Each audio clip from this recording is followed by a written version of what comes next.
बचपन से लेकर हमारी मृत्यु तक हमारे साथ जो कुछ भी गलत घटनाएं घटती है, जो कुछ भी गलत होता है, वो सब बातें हमारे हृदय पटल पर छप जाती है। वो हमें हमेशा याद रहती है। हम इन्हें चाह कर भी भूल नहीं सकते। लेकिन जब भी हमारे साथ कोई और नई घटना घटती है या फिर हमारे साथ कुछ गलत होता है, तो हम अपने आप से ये ज़रूर कहते हैं कि हमारी तो किस्मत ही खराब थी, हमने तो पूरी कोशिश की थी, या फिर हमारा तो कोई दोष ही नहीं था। और जब हमारी किस्मत ही खराब है तो हम कर ही क्या सकते हैं। अगर आप भी यही सोचते हैं और यही मानते हैं तो आज की ये कहानी आपके लिए ही है। बहुत समय पहले की बात है। किसी नगर में एक व्यक्ति रहता था। वो अपनी किस्मत को लेकर बहुत रोया करता था। उसे लगता था कि उसकी किस्मत बहुत खराब है और भगवान ने ना जाने क्यों उसकी किस्मत ऐसी लिखी है। एक दिन वो व्यक्ति एक सड़क से होकर गुजर रहा था। तभी उसने देखा कि एक बौद्ध भिक्षु ध्यान में लीन बैठे हुए हैं। वो उन बौद्ध भिक्षु के पास पहुंच गया और उनसे कहने लगा कि हे गुरुवर, क्या आप मेरी मदद कर सकते हैं। इस पर बौद्ध भिक्षु कहते हैं कि बताओ, तुम्हें क्या समस्या है और तुम यहाँ पर क्यों आए हो। वो व्यक्ति बौद्ध भिक्षु से कहता है कि हे गुरुवर, मैं बहुत दुखी हूँ, बहुत परेशान हूँ। मैं जो कुछ भी करता हूँ सब कुछ उल्टा ही हो जाता है। जो कुछ भी करने की कोशिश करता हूँ वो सब खराब हो जाता है। मेरे हाथों द्वारा किया हुआ हर काम पूरी तरह से बिगड़ जाता है। फिर चाहे मैं उस काम को कितने भी अच्छी तरह से क्यों ना कर लूँ, कितना भी मन लगाकर क्यों ना कर लूँ, लेकिन वो काम कभी भी सफल नहीं हो पाता। मेरी किस्मत मेरा साथ ही नहीं दे पाता। और मैं आज इसीलिए आपके पास आया हूँ। मैंने सुना है कि आप सभी समस्याओं का समाधान कर देते हैं, तो आज आप मेरी समस्याओं का समाधान कर दीजिए। मेरी इस फूटी किस्मत का कोई उपाय बताइए। मेरी किस्मत इतनी खराब क्यों है? क्या आप मेरी फूटी किस्मत का इलाज कर सकते हैं, इसे ठीक कर सकते हैं? वो बौद्ध भिक्षु उस आदमी की सारी बातें ध्यानपूर्वक सुन रहे थे और वो बौद्ध भिक्षु उस व्यक्ति से कहते हैं कि तुम्हारी फूटी किस्मत कहाँ है और तुम्हें कैसे पता कि तुम्हारी किस्मत फूटी हुई है। इसका जवाब देते हुए वो आदमी बौद्ध भिक्षु से कहता है, अगर मेरे हाथों से कोई काम बन ही नहीं रहा, मैं जिस काम को भी हाथ लगाता हूँ वो सारा काम बिगड़ जाता है। फिर मैं चाहे कितनी भी मेहनत क्यों ना करूँ, मैं कुछ भी कर लूँ, अगर मैं किसी भी कार्य में सफल हो पाता तो इसका अर्थ क्या हुआ? क्या मेरी किस्मत फूटी हुई नहीं है? जब मैं पैदा हुआ तो मेरे माता पिता गुजर गए। पास के ही एक अनाथ आश्रम ने मुझे गोद ले लिया था। मेरा पालन पोषण वहीं पर हुआ। और जब मैं बड़ा हो गया तो मुझे एक लड़की से प्रेम हुआ, लेकिन उस लड़की ने भी मुझे धोखा दे दिया। उस लड़की ने किसी और से विवाह कर लिया। ये सब देखकर मैं पूरी तरह से टूट चुका था। मेरा आत्मविश्वास पूरी तरह से बिखर चुका था। जैसे तैसे मेरे मित्रों ने मुझे संभाला। उन्होंने मुझे समझाया कि मुझे आगे बढ़ना चाहिए, मुझे इन सब चीज़ों को भूल जाना चाहिए। मैंने आगे बढ़ने की कोशिश की। मैंने अपने एक मित्र के साथ मिलकर एक छोटा सा व्यापार शुरू किया, लेकिन यहाँ पर भी मेरी किस्मत ने मेरा साथ नहीं दिया। मैंने जिसके साथ वो व्यापार शुरू किया था, मेरे उस मित्र ने सारा व्यापार मुझसे हड़प लिया और मुझे उस व्यापार से बेदखल कर दिया। मैं एक बार फिर से पूरी तरह से टूट चुका था। मेरे मन में अब केवल एक ही ख्याल था, मेरे इस तरह जीने का क्या अर्थ है? क्या मेरी किस्मत केवल धोखा खाने की है? क्या मुझे जीने का कोई हक नहीं? क्या मुझे खुशियाँ पाने का कोई हक नहीं? क्या मेरी किस्मत फूटी हुई नहीं है? क्या आप मेरी इस किस्मत को ठीक कर सकते हैं? इस पर वो बौद्ध भिक्षु उस आदमी से कहते हैं कि अच्छा ये बात है, तो बताओ कहाँ है तुम्हारी वो फूटी किस्मत? लाओ मुझे दे दो, मैं उसे अभी ठीक कर देता हूँ और तुम उसे लेकर फिर चले जाना। इस पर वो व्यक्ति कहता है, हे भिक्षु, आप ये कैसी बातें कर रहे हैं? भला मैं अपनी किस्मत आपको कैसे दे सकता हूँ? किस्मत कोई ऐसी चीज़ तो है नहीं कि मैंने निकाली और आपको दे दी। वो तो दिखाई तक नहीं देती। क्या आप ये बात समझ पा रहे हैं कि आप क्या कह रहे हैं? इस पर उस बौद्ध भिक्षु ने कहा कि जब तुम्हें किस्मत दिखाई ही नहीं देती और तुम ना इसे लेकर के घूम सकते हो, फिर तुम्हें कैसे पता कि तुम्हारी किस्मत फूटी हुई है? और तुम्हें कैसे पता कि तुम्हारी किस्मत खराब है? इस पर वो व्यक्ति कहता है, हे गुरुवर, मेरे साथ सब कुछ हो चुका है, मेरा सब कुछ बर्बाद हो चुका है, उसके बाद भी आप ये कह रहे हैं कि मेरी किस्मत खराब नहीं है। मेरे साथ कभी भी कुछ भी अच्छा नहीं होता। मैं जो कार्य करने जाता हूँ सब कुछ गड़बड़ हो जाता है। अगर मेरी किस्मत सही होती तो मेरे सारे कार्य सफल होते। मुझे अपने व्यापार में भी धोखा नहीं मिलता। तो आपको ये नहीं लगता कि मेरी किस्मत खराब है? इस पर वो बौद्ध भिक्षु उस आदमी से कहते हैं, मुझे तो तुम बिल्कुल ठीक ही नजर आते हो। तुम्हारा हाथ पैर पूरा शरीर पूरी तरह से स्वस्थ नजर आ रहा है। तुम अभी भी ठीक हो, चल फिर रहे हो, जीवन जी रहे हो, सांस ले रहे हो और तुम अभी तक मरे नहीं हो।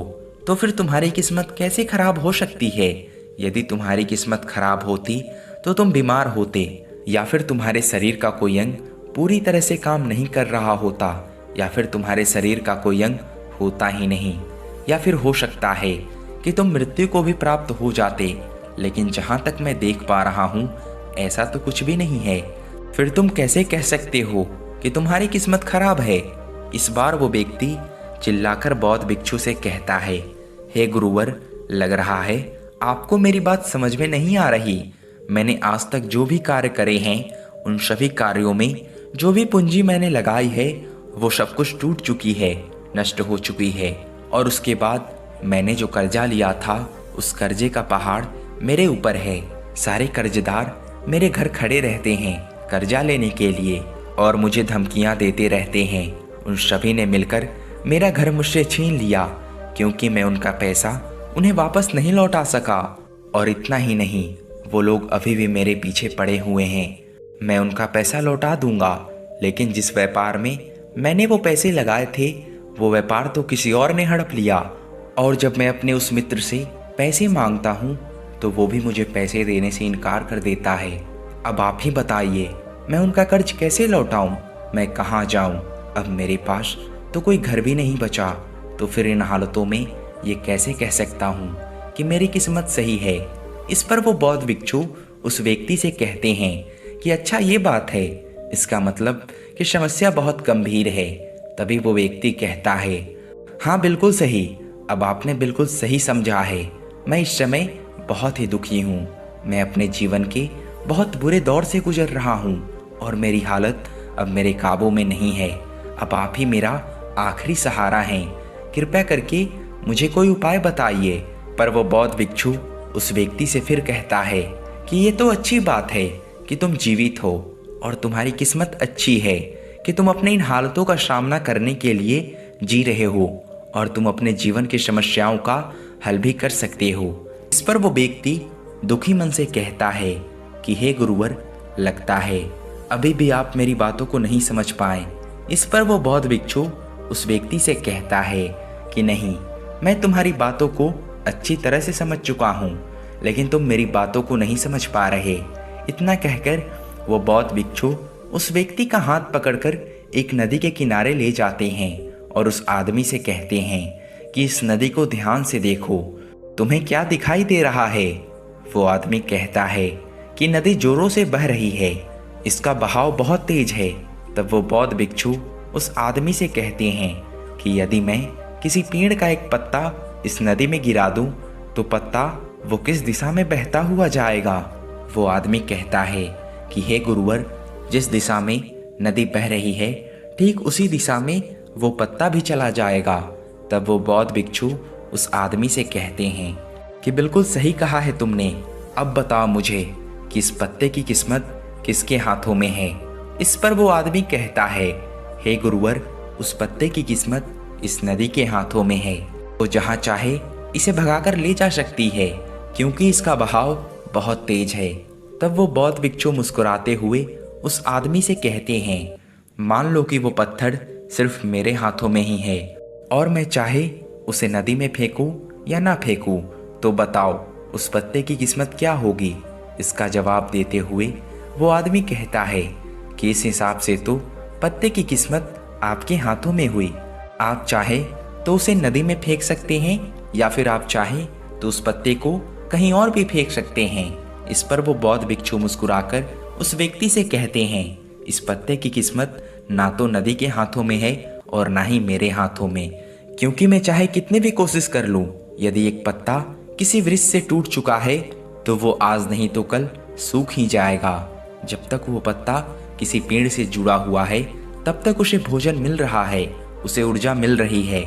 लेकिन जैसे ही वो पत्ता पेड़ से अलग हो जाता है तो उसे ये सब मिलना बंद हो जाता है।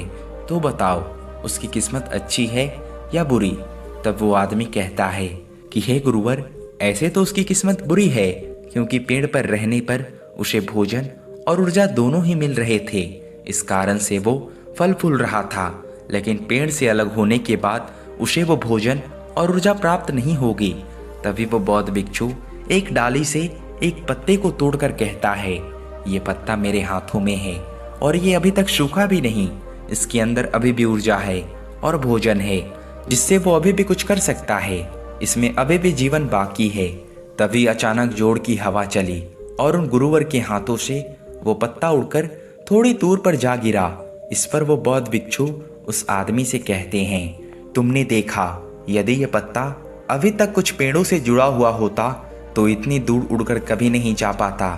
आज ये पत्ता पेड़ से अलग होकर पूरी तरह से स्वतंत्र हो चुका है और इसने अभी अभी उड़ने का आनंद भी उठाया है, जो ये पेड़ पर रहकर कभी नहीं कर सकता था। इतना कहते हुए वो बौद्ध भिक्षु उस पत्ते के पास पहुंचे और उस पत्ते को उठाकर नदी में फेंक दिया और उस आदमी से कहा, इसकी किस्मत कैसी है? इस पर वो आदमी उन बौद्ध भिक्षु से कहता है, अब इसकी किस्मत बहुत ही अच्छी है, क्योंकि ये अब नदी में तैर रहा है। लेकिन अभी भी ये नदी के बहाव के साथ ही बहता हुआ जाएगा, इसे कोई नहीं रोक सकता। इसका जवाब देते हुए बौद्ध भिक्षु कहते हैं, ये पत्ता नदी में तैरने का आनंद जरूर ले रहा है, लेकिन साथ ही साथ ये अपने ऊपर ना जाने कितने ही छोटे छोटे जीव जंतुओं को बचाएगा, उनको जीवन दान देगा और ना जाने कितने ही जीव जंतुओं को ये एक किनारे से दूसरे किनारे तक पहुंचाने में उनकी मदद भी करेगा। इसके बाद वो बौद्ध भिक्षु फिर से उस आदमी से पूछते हैं कि अब बताओ, पत्ते की किस्मत कैसी है? तो वो आदमी कहता है कि हे गुरुवर, अब तो इसकी किस्मत बहुत अच्छी है, क्योंकि ये किसी के काम आ रहा है और किसी का जीवन भी बचा रहा है, इसलिए इसकी किस्मत तो बहुत अच्छी हो गई। पर मेरी किस्मत वो कैसे अच्छी होगी, ये तो आपने कुछ बताया ही नहीं। तब वो बौद्ध भिक्षु उस आदमी से कहते हैं कि मान लो तुम्हें इस नदी को पार करना है और तुम उस नदी में उतरते हो, तो पहले तुम मुझे ये बताओ कि तुम किस दिशा में अच्छी तरह से तैर सकोगे।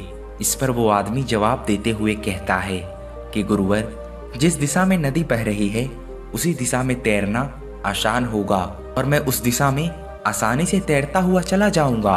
उस आदमी की ये बातें सुनकर बौद्ध भिक्षु कहते हैं, और यदि मान लो कि तुम्हें इस नदी के बहाव के विपरीत दिशा में तैरना हो, तब तुम क्या करोगे? क्या तुम्हारी किस्मत तब भी अच्छी होगी? वो आदमी कहता है कि नहीं गुरुवर, तब तो मुझे और ज़्यादा मेहनत करनी पड़ेगी, तब मेरी किस्मत अच्छी कैसे हो सकती है? उस आदमी का यह जवाब सुनकर वो बौद्ध भिक्षु उस आदमी से कहते हैं, और यदि मान लो कि तुम्हारे हाथ पैर नहीं है और फिर भी मैं तुम्हें कहूँ कि तुम इस नदी की विपरीत दिशा में तैरकर अपने लक्ष्य तक पहुँचो, तब तुम्हारे मन में क्या ख्याल आएगा और तुम्हारी किस्मत कैसी होगी? इस पर वो आदमी कहता है कि हे गुरुवर, अगर मेरे हाथ पैर ही नहीं होंगे तब मैं विपरीत दिशा में तैरकर अपने लक्ष्य तक कैसे पहुंचूंगा? अगर मेरे हाथ पैर सही सलामत होंगे तो हो सकता है कि मैं विपरीत दिशा में तैरकर अपने लक्ष्य तक पहुंच जाऊं, भले ही उसमें समय थोड़ा ज़्यादा लगे। लेकिन यदि मेरे हाथ पैर ही नहीं होंगे तो भला मैं कैसे पहुंचूंगा? तो ऐसे भी मेरी किस्मत तो और ज़्यादा बुरी हो गई। तब वो बौद्ध भिक्षु उस आदमी से कहता है कि अब तुम्हें यह समझ में आया कि तुम्हारी किस्मत अभी भी अच्छी है, पहले भी अच्छी थी और आगे भी अच्छी ही रहेगी। बस तुम्हारे अंदर एक छोटी सी तकलीफ ये है कि जो भी समस्या है जो हमारे सामने आ रही है, उन समस्या का तुम सामना नहीं करना चाहते, लेकिन जिन समस्याओं को तुम पीछे छोड़कर भागने की कोशिश कर रहे हो, वो समस्या तुम्हारे साथ ही चल रही है। जैसे कि मान लो यदि इस नदी का बहाव और ज़्यादा तेज हो जाए तो तुम्हें इस नदी की विपरीत दिशा में तैरने में कितनी मेहनत करनी पड़ेगी। वो आदमी कहता है, हे महाराज, तब तो मुझे अत्यधिक मेहनत करनी पड़ेगी और मुझे बहुत ज़्यादा थकान भी होगी, लेकिन किसी न किसी तरह से मैं अपने लक्ष्य तक पहुंचूंगा। तब वो बौद्ध भिक्षु उस आदमी से पूछता है, मान लो अगर नदी का बहाव और भी ज़्यादा तेज हो जाए तो क्या तुम नदी की विपरीत दिशा में तैरना पसंद करोगे? तब वो आदमी कहता है, नहीं नहीं गुरुदेव, मैं तो इस नदी में उतरने का सोचूंगा भी नहीं। विपरीत दिशा में तैरना तो दूर की बात रही। आखिर में अपनी सभी बातों का निचोड़ निकालते हुए वो बौद्ध भिक्षु उस आदमी से कहते हैं कि ठीक उसी प्रकार जब हमारे जीवन में अत्यधिक घटनाएं या अत्यधिक परेशानियां आती है जो नदी के तेज बहाव की तरह होती है, और जब हमें ये घेर लेती है तो हमें कुछ भी समझ नहीं आता और हम इनसे भागने की कोशिश करते रहते हैं। हम इनका सामना कभी नहीं करना चाहते, लेकिन तुम्हें यह ध्यान रखना चाहिए कि जब भी तुम्हारे सामने ऐसी परिस्थिति आए कि तुम्हें लगे कि तुम्हारे हाथों में कुछ भी नहीं है, तब तुम्हें नदी की दिशा में बैठकर अपने लिए एक सुरक्षित स्थान खोजना चाहिए, क्योंकि उस समय तुम्हारा ध्यान केवल अपनी रक्षा पर होना चाहिए, क्योंकि जिसकी रक्षा तुम्हें करनी है वो है तुम्हारा जीवन। यदि तुम्हारा जीवन तुम्हारे साथ रहेगा तो आज नहीं तो कल ये तेज बहाव जरूर शांत हो जाएगा, और नदी का बहाव भी हमेशा के लिए एक जैसा नहीं रहेगा। उसे आज नहीं तो कल थमना ही पड़ेगा, और नदी का बहाव जब कम हो जाएगा तब तुम चाहो तो नदी की विपरीत दिशा में तैर सकते हो, और फिर तुम जैसा चाहो वैसा मुकाम हासिल कर सकते हो। तो अब मुझे बताओ, क्या तुम्हें अभी भी ये लगता है कि तुम्हारी किस्मत खराब है, या फिर तुम्हारी किस्मत अभी भी फूटी हुई है? ये कहकर वो बौद्ध भिक्षु जोर जोर से हंसने लगे, और ये सुनकर वो आदमी भी जोर से मुस्कुरा उठा और बौद्ध भिक्षु से कहता है कि हे गुरुवर, आप सही कहते थे, मेरी किस्मत पहले भी अच्छी थी, आज भी अच्छी है और आगे भी अच्छी ही रहेगी। मैं पूरी तरह से स्वस्थ हूँ, मेरे हाथ पैर सही सलामत है, मेरा जीवन मेरे साथ है, मेरे पास है, और मैं सांसें भी ले रहा हूँ। हाँ, लेकिन मेरे पास घर नहीं बचा, लेकिन फिर भी अभी मेरे पास कुछ पैसे बचे हैं, खाने के लिए भोजन है, पहनने के लिए अच्छे कपड़े हैं, जिनकी मदद से मैं एक बार फिर से अपने उन मुकाम को हासिल कर सकता हूँ। जो चला गया बुद्धिमान उसका शोक नहीं करते, और आने वाले कल की चिंता कर्मयोगी नहीं करता।